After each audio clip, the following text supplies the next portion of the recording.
Здравствуйте, уважаемые телезрители!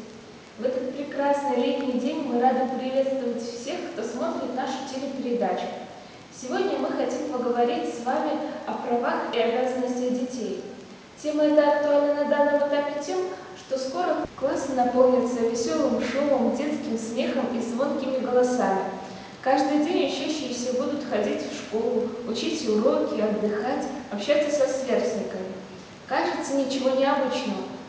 Но на самом деле, выполняя то или иное действие, они будут реализовывать права человека. В современном мире дети хорошо знают свои права, но часто забывают выполнять обязанности. Конечно, самая главная обязанность – не нарушать права другого человека. К сожалению, не все и не всегда помнят об этом.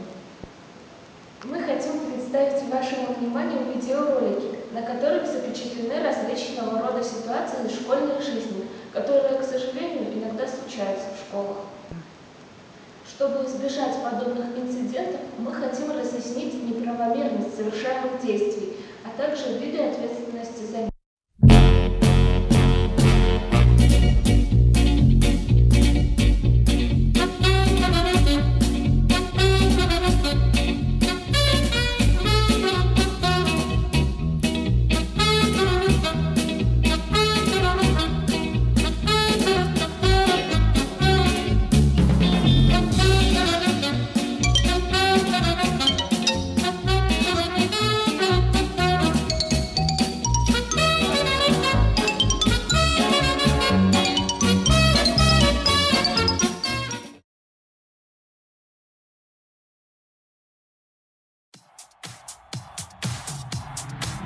А я иду такая вся в Дольче Габбана, я иду такая вся, на сердце рана, слезы душат, я в плену обмана, но иду такая вся в Дольче Габбана. Ла-ла-ла, уа-уа, ла-ла-ла, ла-ла-ла, уа-уа, ла-ла-ла, ла-ла-ла, уа-уа, ла-ла-ла, ла-ла-ла. Мне уже 18, в паспорт страшно смотреть. Он сказал, я красивее.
Надеемся, что наша передача помогла определить зрителям грань между правонарушением и шуткой и сделать определенные выводы. Спасибо за внимание.